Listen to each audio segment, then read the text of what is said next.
So I'm Commander Dan Short Bus, and I'm the 53K Government Flight Test Director. And so I know the place is packed here this morning, right? So, but for the three people in here that don't know me, I'm a Navy HS pilot. So why is a Navy HS pilot running the Marines Heavy Lift Test Program? Because flight test is awesome and presents unique opportunities, right? I've got a chance to flight test everything that's in that video, other than the presidential white top H3. I've gotten a chance to flight test everything in that video, and when the Marine Corps needed someone to run their test program, they, for some reason, chose me. So I'm here to talk to you about the 53K, and that's what I want to discuss here. I welcome any questions that you have on it. I'm sure some of the HM folks are going to have some questions. Because of the developmental nature of the program, right, the left and right limits of what I can talk about up here are kind of set by the public release process. So if I can't answer your question up here, find me after, and I'll see if I can get you the answer that way, okay? Slide, please. So 53K, the program is coming to the Marine Corps, right? We have 4 developmental EDM engineering development aircraft at Pax River now, and 3 more of the SDTA, which are the more fleet representative aircraft, arriving soon. One is on its way back from Berlin, where it debuted in the Berlin Air Show a few weeks ago. The Milestone C is one of the programmatic things where they make the decision that the Marine Corps is actually going to buy the aircraft. So that happened last year, and the production will be starting before too long on the more production representative aircraft, right? Some of the things that we're doing here in the near-term future are today, like right now as we're talking, the first real Marine Corps 53K is being delivered to New River by 2 Marine test pilots from HX-21. They flew it from the Sikorsky facility this morning in West Palm Beach, and they're going to land in New River and give that aircraft to the Marine Corps. The other test articles that we have are still currently owned by Sikorsky, but we do the flight test on them, right? The one that lands in New River, we'll do that logistics demo there. So the Marines are going to rip that thing apart, right? They're the first time that the Marine maintainers will really get a chance to get at that aircraft and take it apart, put it back together, and develop the items and things to get it ready for the fleet. Okay.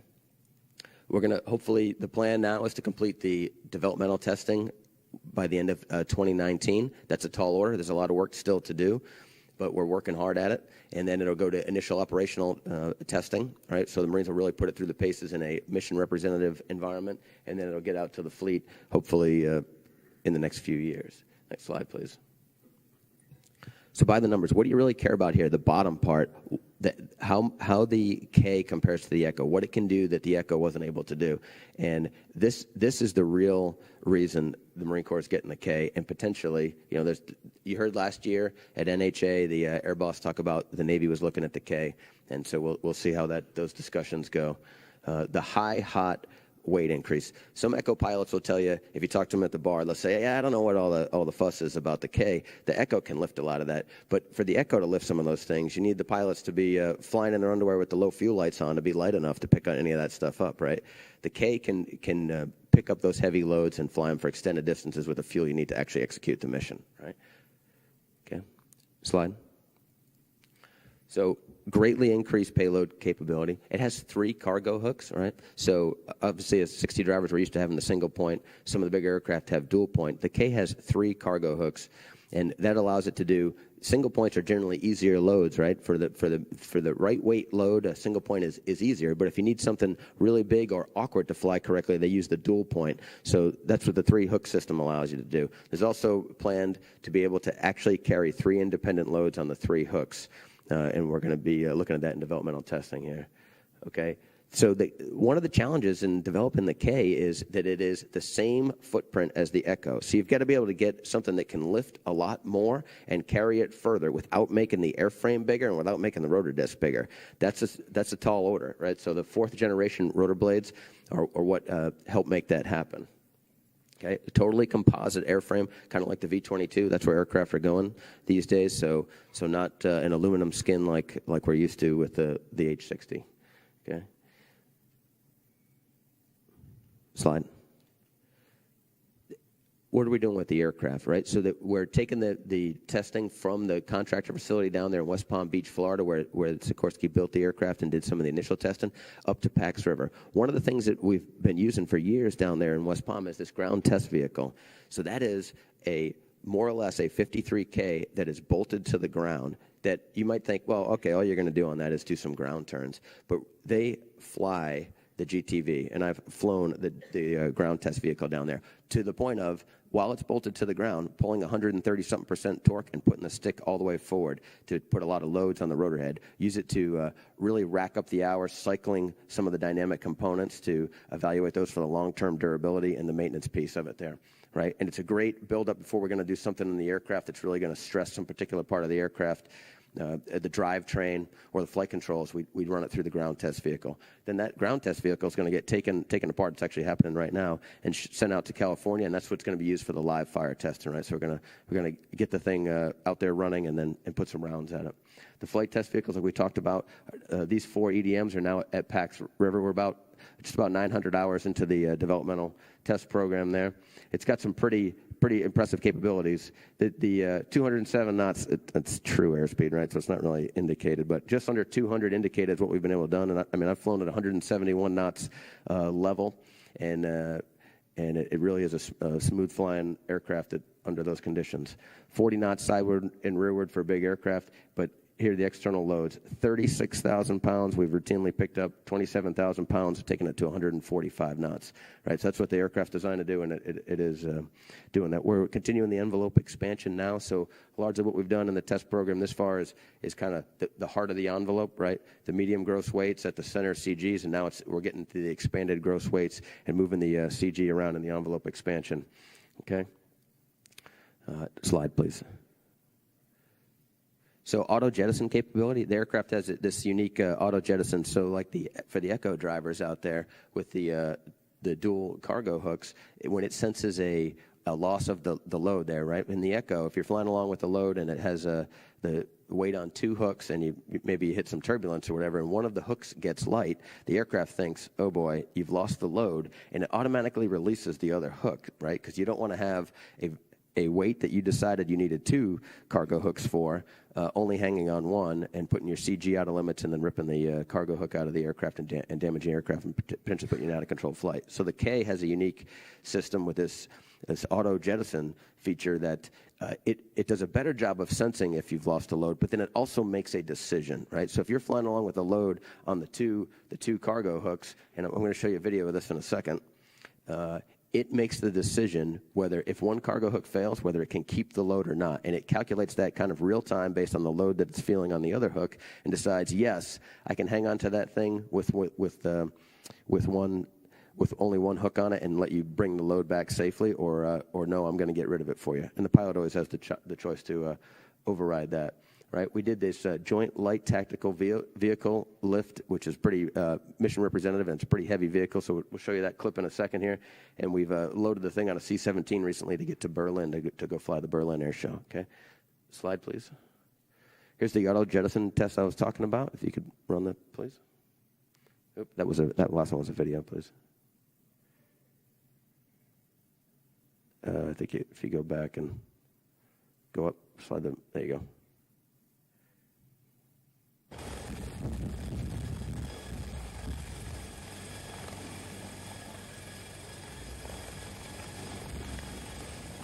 So what you're going to see here is one of the hooks is going to release the load that's designed for the test, and then the aircraft is going to make the decision, do I keep it or let it go? And it said, yeah, I'm letting this one go.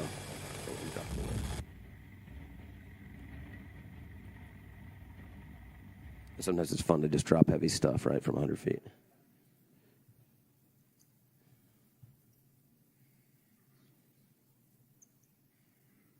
Okay, slide, please. So dual point envelope expansion. This is one of those loads that we talked about earlier, the 27,000 pound going out to 145 knots in forward flight. So a lot of what we do at Pax River now involves pretty darn heavy external load, stuff that weighs more than the H-60 that a lot of us are used to flying. Okay, slide. So this is the Joint Light Tactical Vehicle lift. If you could play it, please, thank you.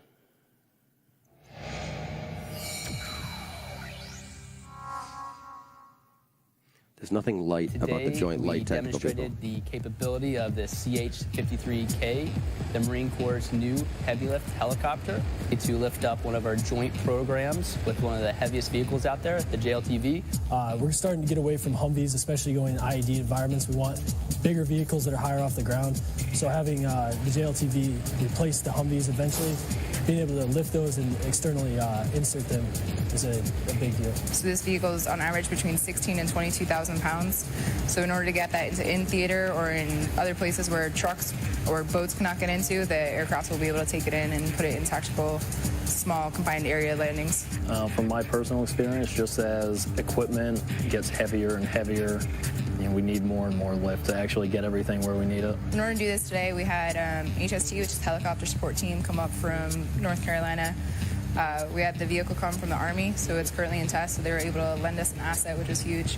We have the CH-53K, which is also under test, so that was a test asset that we had to get together in flight, get in the flight schedule, which is a big process as well. They're able to hook up, pick up, put it in a hover, and all of this work that took several days together took a few minutes to execute once it was here. It was a successful integration of the Marine Corps into the new helicopter's lift procedures. It's the first time the CH-53K lifted anything tactical. Before that, we've just been lifting concrete blocks. Very stable, very controlled. A great deal of effort from our engineers, from the cargo lab, and from pilots and aircrew to coordinate everything. So getting it to be able to cross-train with different branches and be able to lift these vehicles is a really cool opportunity. The aircraft that was exciting for us was how stable of a platform it was. Usually the hook that's underneath it is swinging around, and it could be a safety issue. But with this new ability that it performs is excellent for us. So the 53 kilo has been in testing for years, and getting to actually see it firsthand, and the difference in between the Kilo and the Echo is awesome. It's so much smoother. The handling's awesome. The hook doesn't move around. So it makes our job a lot easier.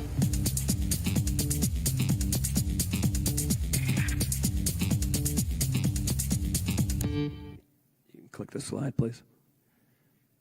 So you can just hold on this one for a second. So when we initially,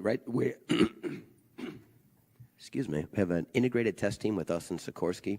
So we fly in mixed cockpit with them, or sometimes it's an all-Marine crew. Like that JLTV lift was an all-Marine crew, and some of the OT stuff we'll show you here in a little bit. And that's where we're going with the program. But initially, every organization has some biases or the way they think about doing things. And Sikorsky would initially do some of the external things without a crew chief, right? And when the Marines get in there, they say, hey, we're definitely not doing that without a crew chief. We want a crew chief on board. But there was some struggle to getting the crew chiefs in the aircraft and getting them approved. So one time they go out and do this, do a external load lift, and that Staff Sergeant Patterson, who is a great crew chief, is on the aircraft with some Sikorsky pilots, and they lift the load, and because of some feedback from the flight controls and some coupling there, the load starts to oscillate, right? And it's going pretty far and doing a lot of moving. And over the telemetry frequency, the engineers are screaming for the pilot to jettison the load, to get rid of it. And Patterson just calmly tells them, nah, we're good. We got it. And they kept the load and were able to land it safely. And since then, we've had no issue having Marine crew chiefs on the aircraft. So it was good. And you can play this one, please. This is a 36,000-pound external lift.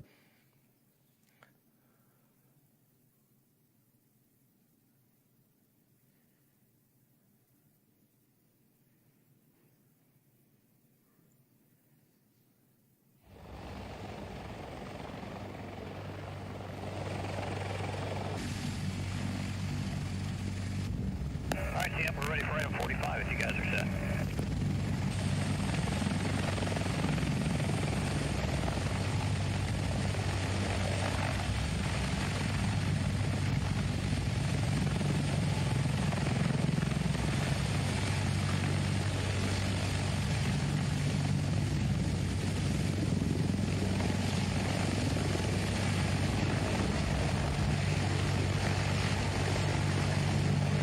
So it doesn't look like much because it's a bunch of steel blocks, but that's the equivalent like that JLTV lift. Like we said, there's nothing light about the Joint Light Tactical Vehicle. That vehicle is about 19,000 pounds. So 2 of those vehicles is about this amount of weight, and that's the intent, is for the K to be able to carry 2 of those vehicles together, which is where we're going in the testing. Same weight as this. That's all on one hook, right? 36,000 pounds on one hook.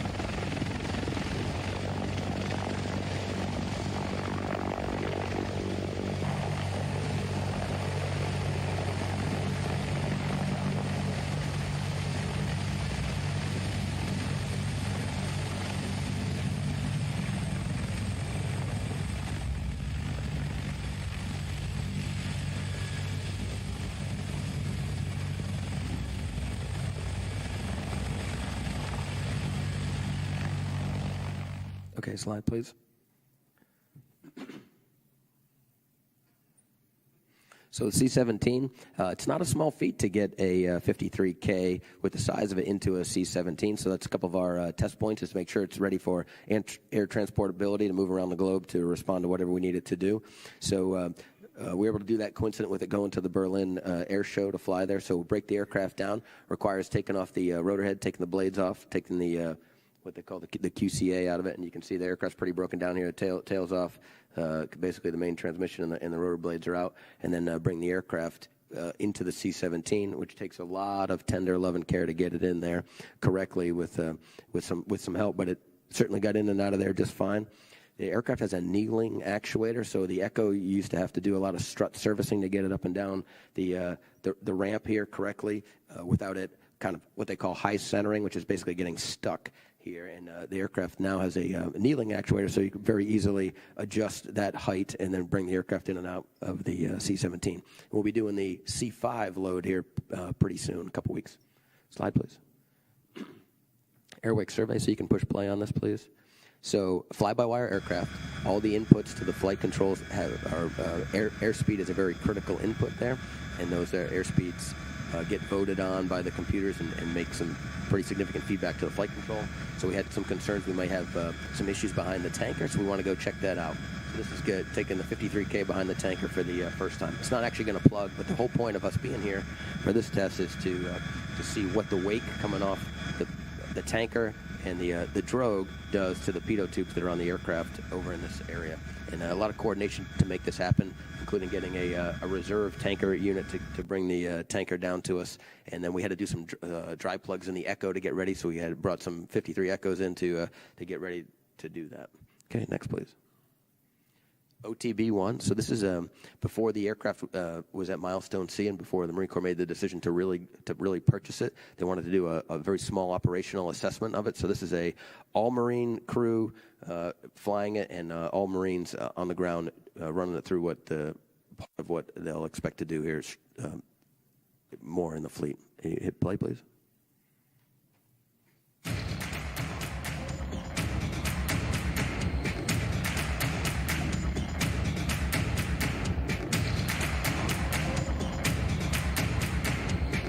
One of the cool things here, this is the first time all Marine crew flew the aircraft.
Okay, slide, please. Yeah, that's good. So one of the some of the next major things that are going to happen. You saw in that video the 12,000-pound load was picked up and flown 110 miles. That's a big stepping stone on the way to doing that with the 27,000-pound load, being able to pick that up, take it 110 miles, drop the load, and then bring the aircraft back. And so we'll be doing that pretty soon here. And slide, please.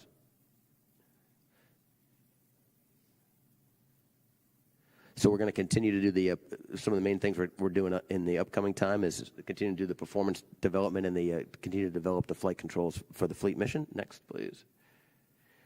And so this summer we're doing some off-site detachments. We're going to go out to Gunnison, Colorado, and put the aircraft in the high altitude testing, so we can really see what it does under the high density altitude conditions. So we'll put it where we can get high altitude like MSL and DA and PA, but at a low AGL altitude, so we can wring out the performance under those conditions, right, and get the charts that you'll need to fly the aircraft operationally. And then we're going to Yuma, Arizona this summer to put the aircraft through brownout testing and the reduced visibility part. The K, as a fly-by-wire aircraft, has a lot of features that help us out, right? So like in the 60, we're used to hand flying every brownout approach, right? We have our tactical profiles that we've used that have changed over the years, but we hand fly the aircraft through that down to the landing. And one of the main features of the K, being fly-by-wire, is to do that somewhat automatically, right? You'll be able to, from on short final, engage in mode that'll take you to a hover. You can be enveloped in brownout and then bring the aircraft down to a safe landing. So we're going to start the testing for that this summer out in Yuma, Arizona. Okay, slide. And with that, I'll be glad to take any questions that you have on HX-21, TPS, or the 53K.